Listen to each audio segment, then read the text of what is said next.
जहां न पहुंचे नजर वहां की है हमें खबर। अब देश विदेश की खबरों से रहिए ना बेखबर। अब आप साथ वारिश टाइम।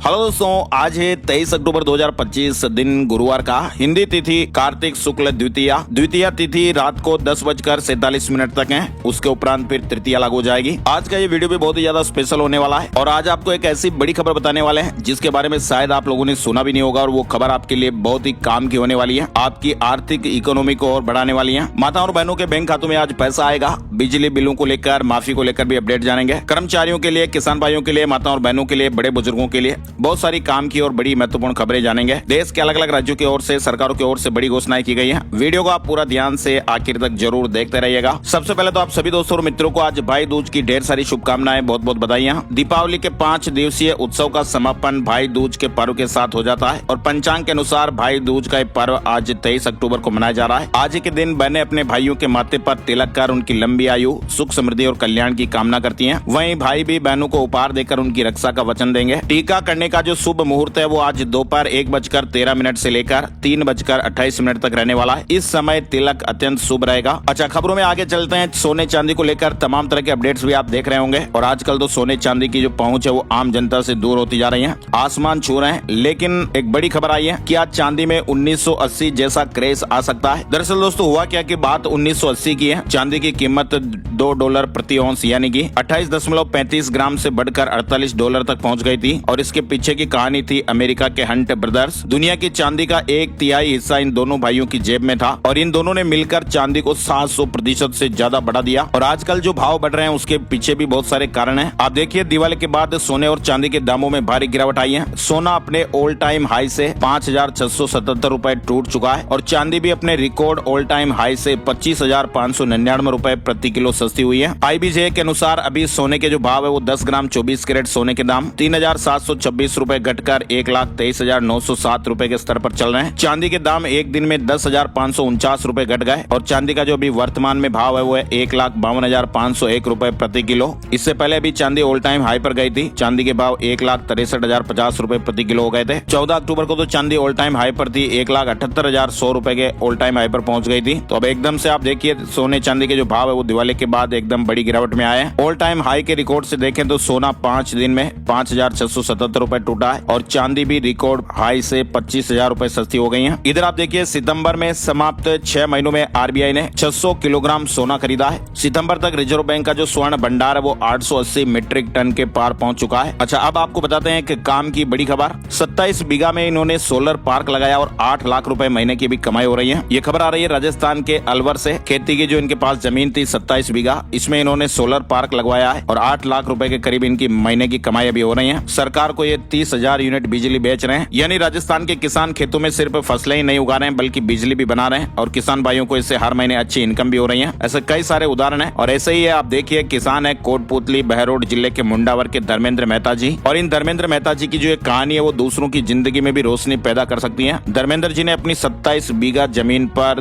2 सोलर पार्क लगाए हैं और यहाँ पर रोजाना 30,000 यूनिट से ज्यादा बिजली बन रही है। धर्मेंद्र बिजली सरकार को बेचते हैं और इससे उन्हें रोजाना 1 लाख रुपए तक की आय हो रही है, इनकम हो रही है। और इस मुकाम तक उन्होंने पहुंचने के लिए काफी संघर्ष भी किया। अपनी बहन का फ्लैट गिरवी रखकर उन्हें लोन भी लेना पड़ा और अभी हाल ही में धर्मेंद्र की प्रधानमंत्री नरेंद्र मोदी ने भी प्रशंसा की थी। 25 सितंबर 2025 को प्रधानमंत्री नरेंद्र मोदी ने अपने बांसवाड़ा दौरे के दौरान किसान धर्मेंद्र मेहता से बातचीत भी की थी और प्रधानमंत्री जी ने धर्मेंद्र की जागरूकता की प्रशंसा की और बधाई भी दी। कुसुम योजना में इन्होंने 2 मेगावाट प्लांट लगाया। इसके बाद इन्होंने एक प्लांट और लगाया। तो आप देख सकते हैं कि किस तरह से सोलर पावर प्लांट लगाने के बाद भी, हालांकि इसमें खर्चा भी काफी ज्यादा आया। पहला प्लांट लगाने का कुल खर्चा 7 करोड़ रुपए का था और घर में इनके पास इतने पैसे नहीं थे। बैंक में जब ये लोन लेने के लिए गए तो बैंक ने भी कहा कि एक तरफ डिस्कॉम है और दूसरी तरफ किसान है, अगर दोनों पार्टी डिफॉल्ट हो गई तो फिर हमारे पैसा कैसे रिकवर होगा। और लोन को लेकर भी इन्हें काफी भागदौड़ करनी पड़ी। अपनी प्रॉपर्टी के साथ साथ इन्होंने दिल्ली में अपनी बहन के एक फ्लैट को भी बैंक में गिरवी रखा और तब जाकर बैंक से इन्हें 5 करोड़ रुपए का लोन मिला और बाकी 2 करोड़ रुपए की इन्होंने और व्यवस्थाएं की और अब जाकर इनका प्लांट है वो स्थापित हो गया है। अभी 2 प्लांट इन्होंने लगाए हैं और अब ये कह रहे हैं कि 5 नए प्लांट लगाने लगाने की भी और योजना बन रही है। फिलहाल इनके जो सोलर पार्क है उनकी आय 8 लाख रुपए तक हर महीने पहुंच गई है।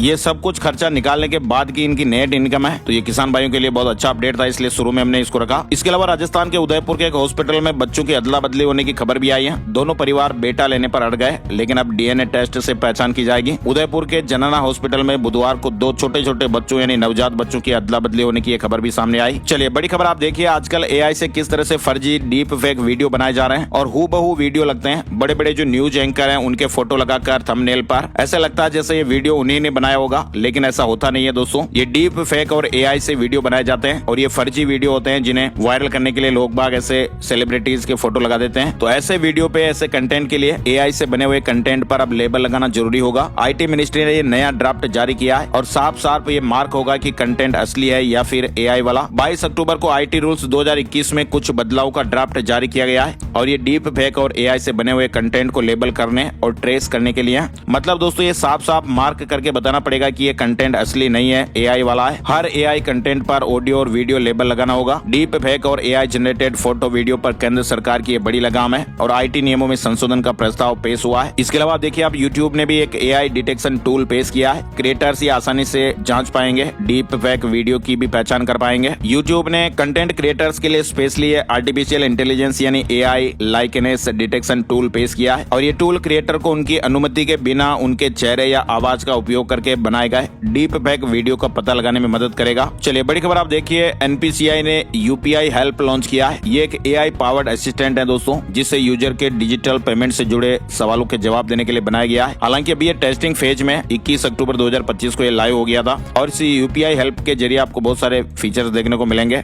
मदद भी मिलेगी। इधर बैंकिंग नियमों पर आरबीआई ने लोगों से सुझाव मांगे हैं। साइबर फ्रॉड 3 दिन में बताने पर बैंक की जवाबदेही होगी। अप्रैल 2026 तक ऐसे नियम लागू होंगे। दरअसल अगले 3 से 4 महीनों में आपके बैंक के कामकाज में बड़े बदलाव आने वाले हैं। आरबीआई ने 238 बैंकिंग नियमों के ड्राफ्ट जनता के लिए जारी किए हैं और इन पर 10 नवंबर तक जनता से सुझाव मांगे गए हैं। आरबीआई के पूर्व गवर्नर आर गांधी ने कहा कि नियामक कानूनों में पहली बार ड्राफ्ट जनता के सामने जारी करके उनसे सुझाव मांगे जा रहे हैं और ये नए नियम आएंगे 2026 की शुरुआत से लागू हो जाएंगे। बैंक लोन ब्याज दरों को लेकर, इसके अलावा बैंक लॉकर, साथ ही बैंक से अगर फ्रॉड हो जाता है, पैसे कट जाते हैं, तो ऐसे कई सारे नियम लागू होंगे। ग्राहक यदि 3 दिन में जानकारी बैंक को दे देता है तो फिर ग्राहक की जवाबदेही शून्य हो जाएगी और बैंक की जिम्मेदारी हो जाएगी। तो ऐसे कई सारे नियम और अपडेट्स लागू होने वाले हैं। फिलहाल जनता से सुझाव मांगे गए। अच्छा, इसके अलावा देखिए आप मेहुल चौकसी के लिए ऑर्थर रोड जेल में बैरक भी तैयार हो गई है। 2 सेल में अटैच टॉयलेट समेत टीवी पंखे भी होंगे। भारत ने बेल्जियम को तस्वीरें भी भेज दी हैं। पंजाब नेशनल बैंक से 13,850 करोड़ रुपए के बैंक घोटाले के आरोपी और भगोड़े कारोबारी मेहुल चौकसी को भारत लाने की कोशिशें की जा रही हैं और इसके लिए भारत ने बेल्जियम अधिकारियों को मुंबई की ऑर्थर रोड जेल की आधिकारिक तस्वीरें भी भेजी हैं। दरअसल अभी हाल ही में बुधवार को सुनवाई में बेल्जियम कोर्ट ने भी ये फैसला सुना दिया है कि चौकसी पर लगाए गए अपराध भारत और बेल्जियम दोनों देशों के कानूनों के तहत प्रत्यर्पण योग्य है। ऐसे में अब मेहुल चौकसी को जल्दी डिपोर्ट किया जा सकता है। वहीं बड़ी खबर आ रही है, वाराणसी में इंडिगो पायलट का मेडे कॉल हुआ, फ्यूल लीक हो रहा है। 4 मिनट में इमरजेंसी लैंडिंग कराई गई। कोलकाता से श्रीनगर ये विमान जा रहा था। वाराणसी एयरपोर्ट पर बुधवार की शाम इंडिगो एयरलाइंस के विमान की आपातकालीन लैंडिंग करानी पड़ी। विमान का फ्यूल लीक होने लगा और उस वक्त विमान करीब 36,000 फीट ऊंचाई पर उड़ रहा था। 4 मिनट में रनवे को क्लियर कराया गया और पायलट ने विमान को रनवे पर सुरक्षित उतार दिया। 166 यात्री विमान में सवार थे। इधर आप देखिए, अमेरिका जा रहा है एयर इंडिया का विमान भी रास्ते से मुंबई लौटा। 3 घंटे बाद पायलट को खराबी का शक हुआ। मुंबई से अमेरिका के नेवार्क जा रही एयर इंडिया की फ्लाइट AI 191 को उड़ान के 3 घंटे बाद तकनीकी खराबी के बाद बुधवार को लौटना पड़ा। हालांकि अभी तक ये पता नहीं चल पाया कि ये खराबी आखिर क्या थी। वहीं देखिए आप, सऊदी अरब पहुंचने वाले मजदूरों का पासपोर्ट जमा नहीं होगा। सरकार ने वहां 70 साल बाद कफाला सिस्टम बंद किया है। 1 करोड़ 30 लाख प्रवासी कामगारों को फायदा मिलेगा। दरअसल सऊदी अरब ने करीब 70 साल पुराना अपना कफाला सिस्टम खत्म कर दिया है और अब देश में वहां आने वाले विदेशी मजदूरों के पासपोर्ट नियोक्ता जब्त नहीं कर सकेंगे। साथ ही मजदूरों के अधिकारों की सुरक्षा के लिए भी वहाँ नए नियम लागू किए गए। मजदूरों पर कंट्रोल के लिए वहाँ कफाला बनाया गया था और कफाला का मतलब होता है स्पॉन्सर या जिम्मेदार व्यक्ति। वहीं ओलंपिक के gold medalist Neeraj Chopra lieutenant colonel बने। रक्षा मंत्री राजनाथ सिंह ने उपाधि दी। थल सेना प्रमुख भी मौजूद रहे। Olympic gold medalist Neeraj Chopra territorial army में लेफ्टिनेंट कर्नल बन गए। इधर आप देखिए, आइसलैंड में पहली बार 3 मच्छर मिले। कहां से आए हैं वैज्ञानिक फिलहाल जांच कर रहे हैं। वैज्ञानिकों ने इसी हफ्ते इस बारे में जानकारी दी है। दरअसल दोस्तों, अब तक ये माना जाता है कि अंटार्कटिका और आइसलैंड एक ऐसी जगह है जहां पर कोई भी मच्छर नहीं पाए जाते हैं, लेकिन फिलहाल अभी ये अपडेट्स आए हैं कि आइसलैंड में पहली बार 3 मच्छर मिले हैं। हैं वो कहां से आए, वैज्ञानिक इस पर रिसर्च करेंगे। इधर लद्दाख के प्रतिनिधियों की केंद्र सरकार के साथ बातचीत भी हुई है। केडीए सदस्य ने कहा कि हमने राज्य का दर्जा देने और सोनम वांगचुक की रिहाई की मांग की है। दरअसल लद्दाख के प्रतिनिधियों ने बुधवार यानी 22 अक्टूबर को दिल्ली में केंद्र सरकार के साथ बातचीत की है। गृह मंत्रालय की उप समिति के साथ बैठक में कई बातों पर चर्चा हुई। इधर सोनम वांगचुक की हिरासत का जो मामला वो एडवाइजरी बोर्ड तक पहुंचाया गया है। पत्नी ने एडवाइजरी बोर्ड और सरकार को रिप्रेजेंटेशन भेजा, आरोपों को निराधार बताया है। साथ ही आपको बताएं जम्मू कश्मीर विधानसभा सत्र भी आज से शुरू हो रहा है। पूर्ण राज्य के साथ ही जमीन और बिजली पर भी बड़ी बहस होगी। सत्ता और विपक्ष भी तैयार है। करीब 6 महीने बाद होने जा रहा ये सत्र सीमित जरूर रहेगा, लेकिन इसमें कई बड़ी बहस सुनाई देगी। वहीं आपको बताएं आसियान शिखर सम्मेलन में पीएम मोदी शामिल नहीं होंगे। मलेशिया दौरा टल गया है। विदेश मंत्री प्रतिनिधित्व करेंगे। छठ की भीड़ पर रेल मंत्री जी की भी नजर है। रेल भवन में सीक्रेट वॉर रूम बनाया गया है। 24 घंटे मॉनिटरिंग भी हो रही है। छठ पर बढ़ती भीड़ को संभालने के लिए इस बार रेल भवन में एक गुप्त वार रूम बनाया गया है और यहाँ से देश भर के रेलवे स्टेशनों की 24 घंटे निगरानी की जा रही है। रेल मंत्री अश्विनी वैष्णव खुद रेलवे की तैयारियों पर नजर रख रहे हैं। इस बार यात्रियों की सुविधा के लिए रेलवे ने 12,000 गाड़ियों की व्यवस्थाएं की है। वहीं देखिए आप मुंबई कस्टम की बड़ी कार्रवाई हुई है। 19 करोड़ की ड्रग्स के साथ 3 को गिरफ्तार किया गया है। मुंबई कस्टम्स ने 20 और 21 अक्टूबर 2025 को छत्रपति शिवाजी महाराज अंतर्राष्ट्रीय हवाई अड्डे पर 2 अलग-अलग मामलों में 19 किलो से ज्यादा हाइड्रोपोनिक वीड जब्त किया, जिसकी अंतर्राष्ट्रीय बाजार में कीमत 19 करोड़ 78 लाख रुपए के लगभग है। साथ ही आप देखिए अब हाईवे पर आपको गड्ढे दिखाई नहीं देंगे। अब एनएचएआई एआई की मदद से सड़क की रखवाली करेगा। एनएचएआई ने राजमार्गों की निगरानी और रखरखाव के लिए आर्टिफिशियल इंटेलिजेंस यानी एआई का उपयोग करने का फैसला लिया है। साथ ही एक अलर्ट करने वाली खबर है, एएसआई की वेबसाइट की क्लोनिंग कर दी गई। 30 रुपए में ताजमहल सहित अन्य समारोहों की टिकट। दरअसल भारतीय पुरातत्व सर्वेक्षण यानी एएसआई की वेबसाइट की क्लोनिंग का यह मामला सामने आया है, जहां पर ताजमहल के टिकट सस्ते में बेचे जा रहे हैं। एएसआई की असली वेबसाइट पर टिकट के लिए आईडी जरूरी है, जबकि क्लोन वेबसाइट पर इसकी आवश्यकता नहीं है। वेबसाइट पर ऑनलाइन भुगतान नहीं हो रहा है। फिलहाल टेक्निकल सेल ने जांच शुरू कर दी है। बंगाल में एसआईआर से पहले मैपिंग को लेकर विवाद, चुनाव आयोग ने ऐतराज जताया है। बंगाल में एसआईआर से पहले मतदाता सूची मैपिंग पर विवाद गहरा गया है। चुनाव आयोग ने सीमावर्ती जिलों में 2002 और 2025 की सूचियों में भारी विसंगतियों पर चिंता जताई है। इधर बंगाल में एसआईआर से पहले चुनाव आयोग ने बड़ा एक्शन लिया है। 600 बीएलओ को कारण बताओ नोटिस जारी किए हैं। आयोग के काम में हिस्सा नहीं लेने के कारण इनको कारण बताओ नोटिस जारी किए गए। वहीं आप देखिए रोहिंग्या, बांग्लादेशी और एसआईआर से कटेंगे 1 करोड़ नाम। जी हाँ, शुभेंदु अधिकारी के बयान से बंगाल में बवाल, टीएमसी ने सवाल उठाए हैं। पश्चिम बंगाल में विधानसभा चुनाव से पहले एसआईआर पर एक घमासान छिड़ गया है। बीजेपी नेता शुभेंदु अधिकारी का दावा है कि इससे 1 करोड़ नाम हटाए जाएंगे, जिनमें रोहिंग्या और बांग्लादेशी घुसपैठिए शामिल हैं। वहीं टीएमसी ने इसे बीजेपी की साजिश और एनआरसी लागू करने की कोशिश बताया है। 2029 का लोकसभा चुनाव झांसी से लड़ूंगी, उमा भारती ने बड़ा ऐलान किया है। पीएम मोदी की तारीफ में भी ये बात कही। पूर्व मुख्यमंत्री उमा भारती ने भोपाल में प्रेस कॉन्फ्रेंस कर बड़ा राजनीतिक ऐलान किया। उन्होंने कहा कि वो 2029 का लोकसभा चुनाव झांसी से लड़ेंगे। वहीं उन्होंने गंगा सफाई के लिए पीएम मोदी की तारीफ भी की है। इधर आप देखिए स्वदेशी नाग मार्क 2 मिसाइलें खरीदेगी भारतीय सेना। 380 बटालियन में ड्रोन प्लाटून भी तैनात होंगे। वहीं रक्षा मंत्री राजनाथ सिंह का कहना है कि ऑपरेशन सिंदूर ने तीनों सेनाओं, थल सेना, नौसेना और वायुसेना की एकजुट ताकत को दिखाया है। उन्होंने ये भी कहा कि अब युद्ध का जो स्वरूप है वो बदल गया है। अब लड़ाई सिर्फ सीमाओं पर नहीं बल्कि तकनीक और साइबर क्षेत्र में भी होती है। इधर आपको दिखाएं केंद्र सरकार पीएम मोदी के जनजातीय गौरव और वोकल फॉर लोकल संदेश से प्रेरित होकर जनजातीय उद्यमिता को मुख्य धारा में लाने के लिए ट्राइबल बिजनेस कॉन्क्लेव 2025 का आयोजन कर रही है। दिल्ली में 12 नवंबर से ये कॉन्क्लेव आयोजित होगा। रूस की तीनों सेनाओं ने न्यूक्लियर ड्रिल की है। पुतिन और ट्रंप की मुलाकात टलने के बाद एक्सरसाइज। दरअसल राष्ट्रपति पुतिन ने रूस की परमाणु ताकतों का अभ्यास देखा, जिसमें जमीन, समुद्र और हवा से मिसाइलें दागी गई। इधर ब्रिटेन ने नए परमाणु हथियार प्रोजेक्ट अस्ट्रेया की पुष्टि की है। बिना विस्फोट के परीक्षण होगा। ब्रिटेन नया परमाणु हथियार बना रहा है जिसका नाम है अस्ट्रेया। इधर नेतन्याहू ने कहा कि इजरायल अपनी सुरक्षा खुद तय करेगा, हम यूएस पर निर्भर नहीं है। इजरायल के प्रधानमंत्री नेतन्याहू ने कहा कि देश अपनी सुरक्षा खुद तय करता है, अमेरिका पर निर्भर नहीं है। गाजा में अंतर्राष्ट्रीय सुरक्षा बल की योजना पर चर्चा जारी है। वहीं अमेरिकी उपराष्ट्रपति जेडी वेंस ने भी स्वीकार किया कि शांति बनाए रखने में कई चुनौतियां हैं। इधर आप देखिए ईरान और इराक ने एक महत्वपूर्ण सुरक्षा समझौता किया है, जिसके तहत सीमा निगरानी के लिए संयुक्त समिति गठित की गई है और इसका मकसद है अवैध गतिविधियों और घुसपैठ को रोकना है। और ऐसे में इस समिति के गठन के बाद अब इराक और ईरान के जो रिश्ते हैं वो और मजबूत हो गए हैं। वहीं परमाणु कार्यक्रम को लेकर फिर आमने सामने आए यूएस और ईरान। खामेनेई के बयान पर अमेरिका ने कहा, दरअसल अमेरिका ने ईरान को परमाणु हथियार हासिल करने से रोकने की चेतावनी दी है, जबकि ईरान के सर्वोच्च नेता खामेनेई ने इसे अस्वीकार कर दिया है। और इसी बीच ये ताजा अपडेट आया कि अमेरिका ने एक बार फिर कह दिया कि वो तेहरान को परमाणु हथियार रखने की अनुमति नहीं देगा। एक व्हाइट हाउस अधिकारी ने सोमवार को ईरान इंटरनेशनल को इस बात की जानकारी दी। वहीं अमेरिका में फूड डिलीवरी करके गुजारा कर रहे सरकारी कर्मचारी 22 दिन से सैलरी नहीं मिली है। डोनाल्ड ट्रंप का प्रस्ताव 11वीं बार गिरा और ये दूसरा सबसे लंबा शटडाउन वहाँ पर चल रहा है। अभी हाल ही में अमेरिका में कई कई सरकारी कर्मचारियों को अब फूड डिलीवरी या अस्थायी नौकरियों का पेट पालना पड़ रहा है। रोजमर्रा की कई जरूरतें पूरी करने के लिए ईएमआई का पैसा भरने के लिए जुगत बिठाई जा रही है। अमेरिका में लगे शटडाउन की वजह से 7.5 लाख कर्मचारी जो सरकारी कर्मचारी है वो सैलरी से मोहताज हो गए। केरल में राष्ट्रपति द्रौपदी मुर्मू का हेलीकॉप्टर गड्ढे में फंस गया। पुलिस और फायर स्टाफ ने धक्का मारकर निकाला।